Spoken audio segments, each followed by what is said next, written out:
Assalamualaikum warahmatullahi wabarakatuh. Tema kita pada pertemuan ini sebab rezeki seret, macet, sulit, payah, sempit. Pertemuan sebelumnya kita sudah bahas itu rezeki, bahwa rezeki tidak hanya harta, tidak hanya duit, tapi juga semua kebaikan adalah rezeki. Jadi yang masuk di sini, kenapa kebaikan-kebaikan itu sulit mampir ke kita? Apa penyebabnya? Ini yang akan kita bahas ke depan. Yang pertama adalah manusia itu sendiri yang merubah rezekinya. Surat Al-Anfal ayat 53. Dzalika bi anna Allah lam yakum mughayyiran ni'matan an'amaha 'ala qaumin. Allah tidak merubah nikmat yang sudah Dia tetapkan terhadap sekelompok orang. Hatta yughayyiru ma bi anfusihim. Mereka lah yang merubah nikmat itu.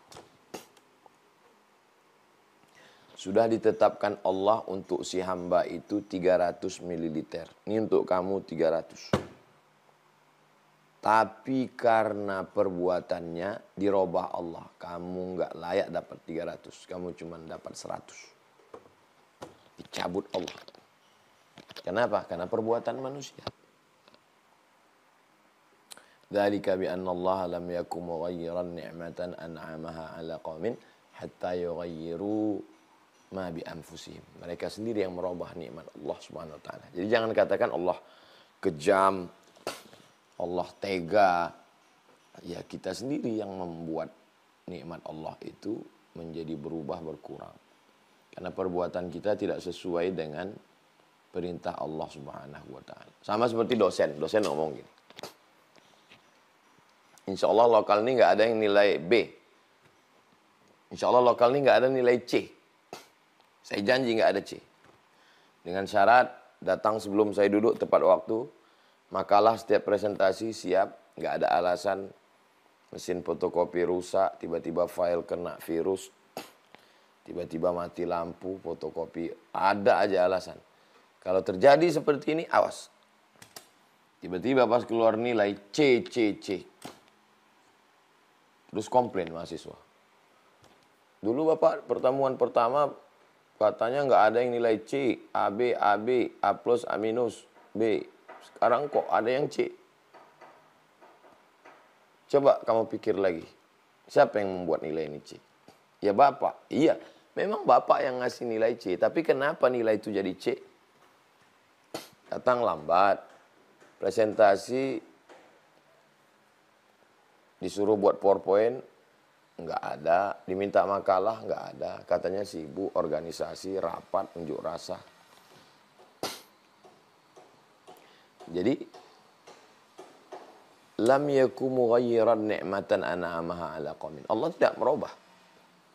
Hatta yughayyiru ma bi anfusihim. Mereka sendiri yang merubah karena perbuatan-perbuatan mereka itu. Ini yang pertama. Yang kedua, kenapa nikmat itu dicabut Allah Subhanahu wa taala? Karena kurangnya rasa tawakal. Enggak ada lagi tawakal dalam hati manusia ini.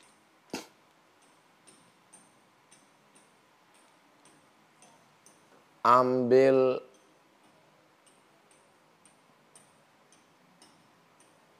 timba, beli tali untuk mengambil air. Gimana supaya air dapat? Digali sumur. Setelah digali ternyata airnya di bawah.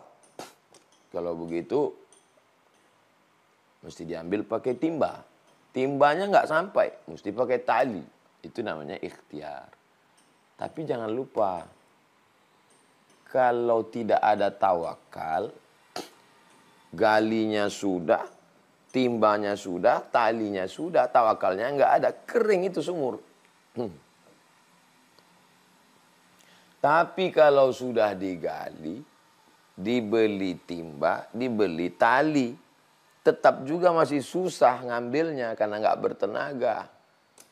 Nggak ada yang sulit bagi Allah. Bertawakal, tidur, besok pagi ngelihat airnya sudah naik. Kenapa? Hujan lebat. Naik sama-sama timbanya sekali ke atas. Tinggal ceduk aja. Nah itu, jadi begitulah gambaran tawakal. Jadi bukan tawakal itu artinya kok ya udahlah baring-baring aja di rumah, nggak ada usaha, nggak ada ikhtiar. Itu bukan tawakal namanya. Ada sahabat Nabi datang ke Masjid Nabawi. Dia nanya ke Nabi, ya Rasulullah, itu hewan tunggangan saya, kuda, unta, birol, keledai. Aqiluha wa atawakkal am utliquha wa atawakkal.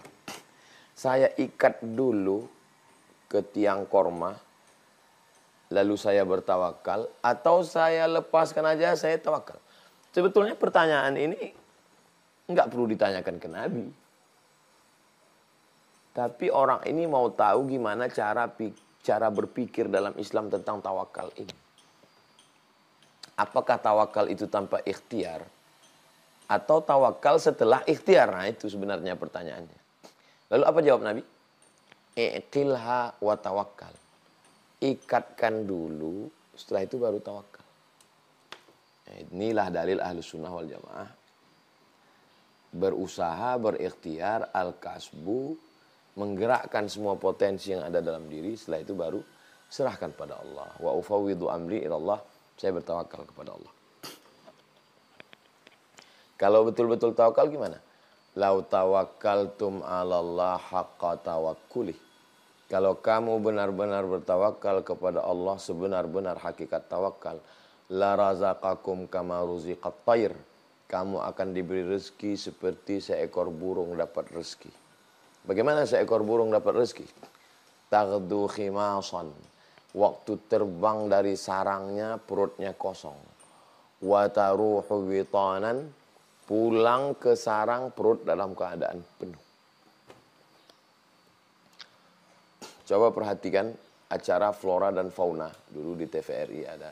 Sekarang ada satu channel khusus saya suka ini. Channel yang cerita tentang binatang, hewan aja. Discovery. Suka. Itu orang nyuting itu berbulan-bulan itu untuk dapatkan momen-momen yang ajaib itu. Setelah mereka masuk hutan, keluar hutan, kena hujan, digigit harimau. Barulah dapat video itu, baru kita nikmati nonton. Maka saya suka melihat kehidupan hewan itu. Sarang burung di atas kayu tualang tinggi. Makanan hewannya ada di dalam laut. Terbang ini burung, masuk ke dalam laut. Dia terbang di awan. Makanannya dalam air. Bisa dapat. Jadi Nabi sudah memberikan gambaran itu 14 abad yang lalu. Tapi kalau hadis ini dipahami secara apatis, orang tidak akan mau berusaha. Kalau ditanya, kenapa kamu nggak berusaha? Kalau kamu benar-benar bertawakal, kamu akan dapat rezeki seperti burung. Makanannya pasti tetap ada. Tapi kalau memahaminya secara pemahaman Ahlus Sunnah wal Jamaah, bagaimana sifat burung? Dia terbang dulu dari sarangnya, terbang. Gunakan potensi kepak sayap, gunakan potensi tajam mata, gunakan potensi tajam paruh. Ada sebagian burung yang bisa menahan nafas, masuk menukik ke dalam, dapat makanan baru terbang lagi. Ada burung elang, Raja Wali, yang makanannya adalah madu lebah. Lebah tahu sendiri ganas. Dia terkam itu sarang lebah, dia kepakkan terbang lebah, baru dia ambil. Dari sejak zaman Nabi Adam sampai Adam Smith, yang namanya burung, itu nyari makannya itu cuman pakai kepak sayap dengan paruh. Belum pernah ada nyari makan pakai handphone nipu orang. Belum pernah ada nyari makan pakai nomor, pakai akun fake account untuk bohongin, enggak ada. Dengan dua potensi saja yang diberikan Allah, kepak sayap dengan paruh, biasa dia dapat. Lalu kenapa kita tidak berusaha? Jadi kenapa rezeki itu diambil Allah? Karena kurangnya tawakal. Apa beda orang bertawakal dengan tidak bertawakal? Kalau orang bertawakal, setelah dapat rezeki, dia akan bilang, rezeki ini dari Allah. Kalau orang tidak bertawakal, setelah dapat, dia bilang, innama utituhu ala ilmin indi.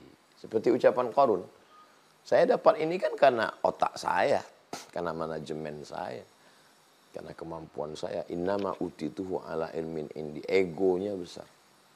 Itu kalau pas lagi untung. Bagaimana kalau pas lagi buntung? Orang bertawakal, dia akan mengatakan rencana Allah lebih indah. Ini rencana saya belum diterima Allah, tapi Allah punya rencana lebih indah untuk saya. Dia tunda supaya saya lebih siap aja. Selalu husnuzon. Orang yang tidak bertawakal mau nyalahkan ini, nyalahkan ini, nyalahkan ini, lama-lama nyalahkan diri, stres, depresi, anxiety, mati. Nah, jadi pentingnya bertawakal. Yang ketiga, kenapa rezeki itu jadi seret? Walau anna ahlal qura amanu.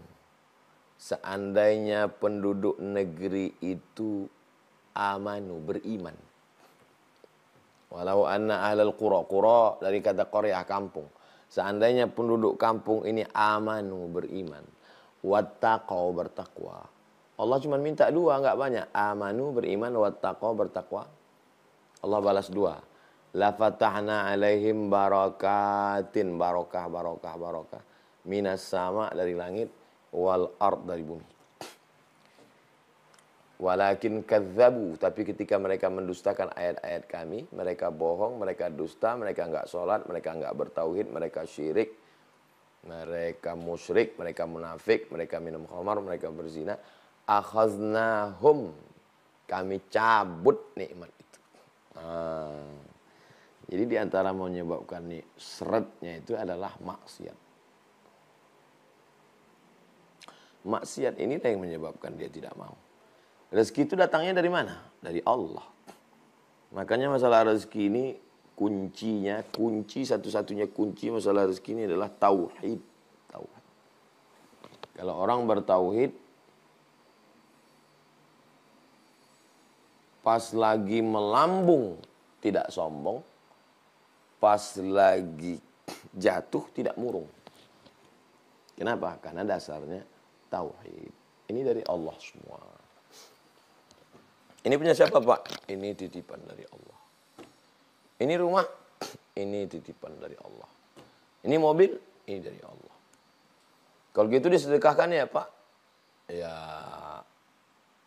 kalau gitu cuma ngomongnya aja dari Allah. Kalau memang dari Allah, ya keluarkanlah hak-hak Allah. 2,5% zakat, infak wakaf sodakohnya. Kadang nggak sesuai juga. Nggak sesuai antara ucapan dengan perbuatan. Lain di mulut, lain di tangan. Nah, maka di antaranya kenapa rezeki itu macet? Ya karena yang memberi rezeki itu dikhianati.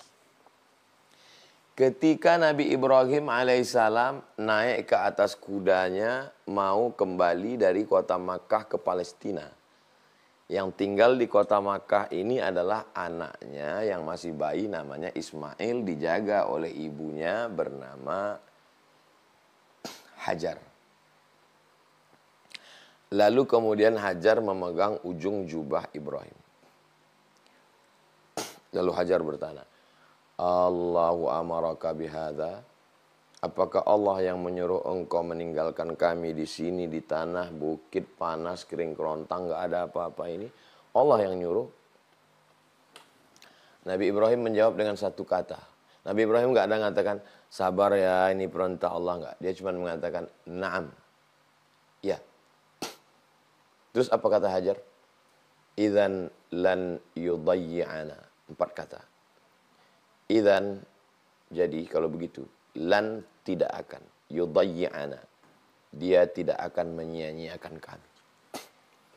Hai Ibrahim, silakan engkau pergi. Karena yang meninggalkan kami ini adalah pencari rezeki. Kamu kan pencari rezeki. Sedangkan yang menemani kami di sini adalah sang pemberi rezeki. Kira-kira kalau suruh pilih, mau bersama pencari atau pemberi? Ya tentu aja kita yang berakal sehat, kita mau bersama pemberi. Ngapain sama pencari? Pencari belum tentu dapat. Mau bersama pemberi kerja atau pencari kerja? Pencari kerja masih ngelamar, bisa dapat, bisa tidak. Pemberi kerja, dia yang punya kerja, dia yang nyuruh orang kerja, dia yang menggaji orang. Yang meninggalkan kami di sini ini pencari. Silakan pergi pencari. Yang bersama kami di sini adalah pemberi. Allah SWT. Idzan lan yudayya'ana. Kalau begitu dia tidak akan menyia-nyiakan kami. Jadi kuncinya adalah iman, takwa. Percaya Allah ada, percaya malaikat ada, percaya kitab ada, percaya Rasul ada, percaya hari kiamat ada, percaya ada takdir baik, takdir buruk. Sudah percaya? Percaya. Kalau sudah percaya ada efeknya. Kalau sudah percaya sama Allah, tidak zina, tidak pacaran, tidak riba, tidak ghibah, tidak namimah, tidak khamar, tidak sabu-sabu. Terus bagaimana kalau orang percaya sama Allah, mabuk-mabuk juga? Bisa jadi munafik, bisa jadi kafir. Munafik itu wa idza laqul ladzina amanu qalu amanna. Kalau ketemu sama orang beriman, kami beriman. Wa idza khalau ila syayatinihim qalu inna ma'akum innama nahnu mustahzi'un. Kalau ketemu sama orang kafir, ya kita satu geng. Terus satu geng sama kafir apa sama beriman? Ya sama kafir. Kemarin ngapain sama orang beriman? Innama nahnu mustahzi'un. Kami ngejek-ngejek mereka aja. Main-main aja. Munafik. Nauzubillah. Jadi coba seimbangkan antara iman, keyakinan, kepercayaan, akidah. Lalu efeknya pada perbuatan. Perbuatannya itu adalah amal soleh, ketakwaan kepada Allah Subhanahu wa ta'ala. Berikutnya yang keempat. Kenapa seret, macet, ribet, jelimet, susah? Man ahaba ayyubasata lahu fi rizqihi. Siapa yang mau dilapangkan rezekinya? Siapa yang mau dilapangkan rezekinya? Wa yunsa'alahu fi atharihi. Dipanjangkan umurnya. Falyasil rahimahu. Maka hendaklah dia menyambung tali silaturahim. Lawan dari kalimat ini, kebalikan dari kalimat ini, siapa yang mau lapang rezekinya, hendaklah bersilaturahim. Berarti kalau tidak bersilaturahim, sempit rezeki.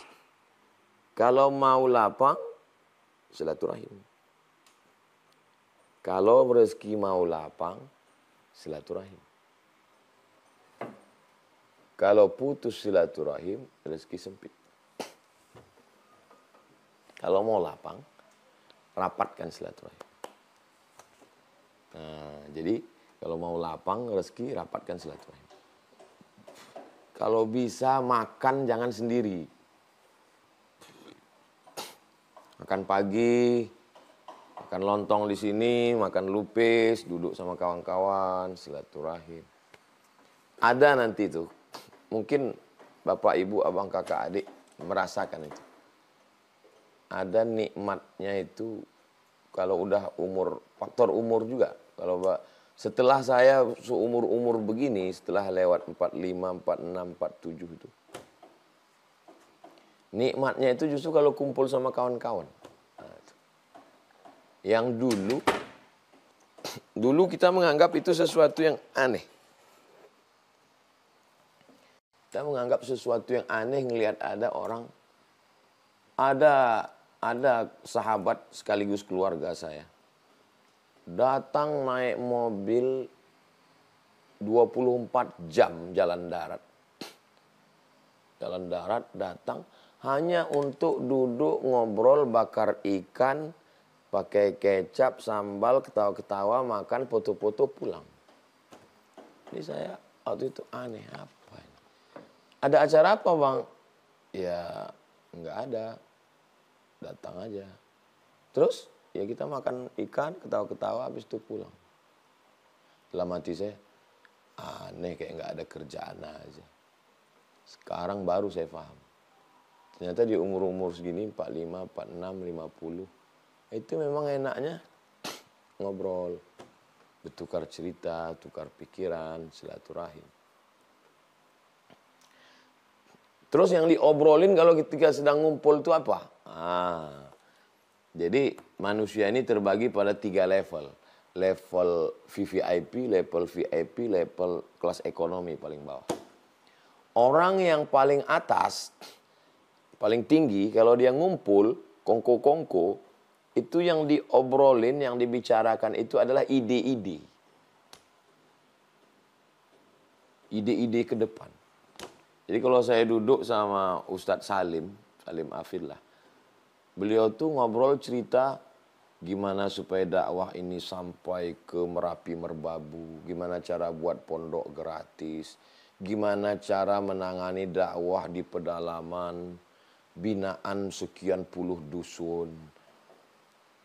Terus setelah dia bicara turun ke bawah, dia naik ke atas. Gimana dakwah ini bisa sampai ke Eropa. Jadi bicara itu ide. Kalau ketemu Ustadz Lukman Pontianak, gimana supaya 600.000 anak yatim, 600.000 penghafal Quran bisa makan gratis. Yang dibicarakan itu ide. Ketemu Habib Muhammad bin Anis gitu juga.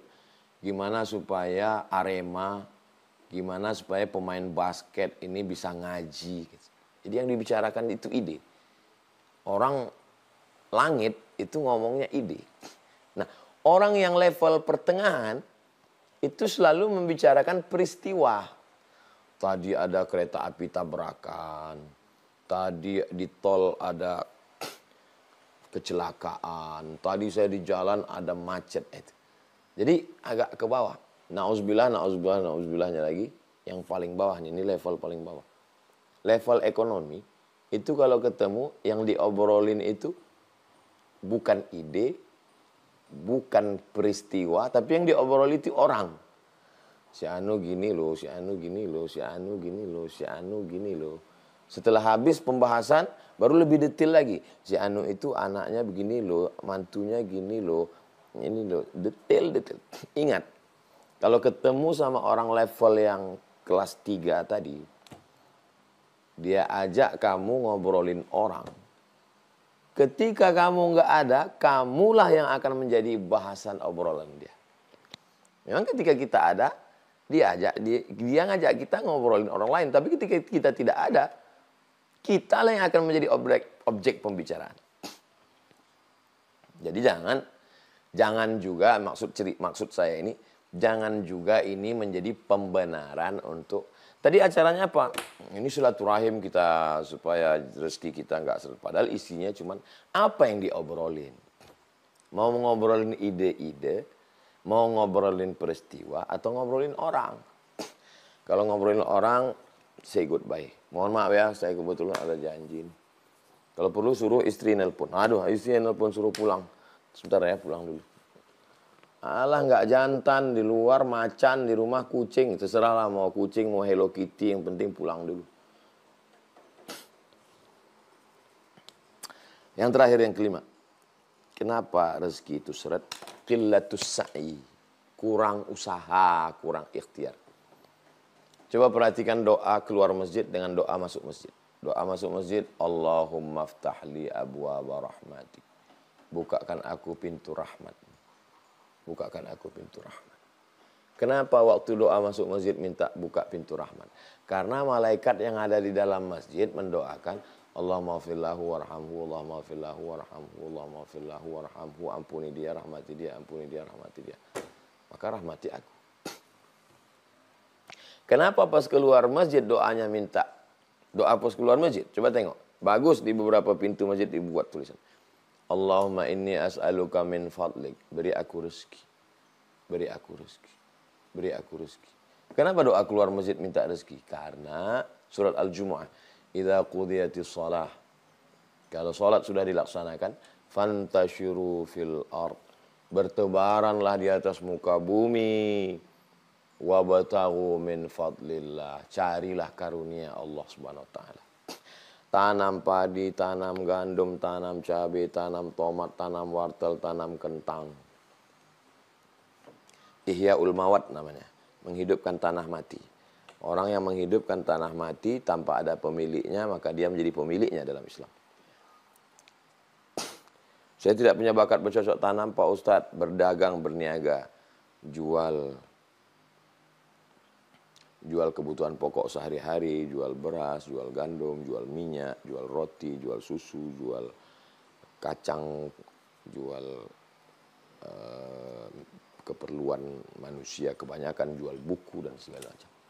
Maka ini perbuatan-perbuatan ini adalah usaha ikhtiar, tapi tetap seimbang dengan tawakal.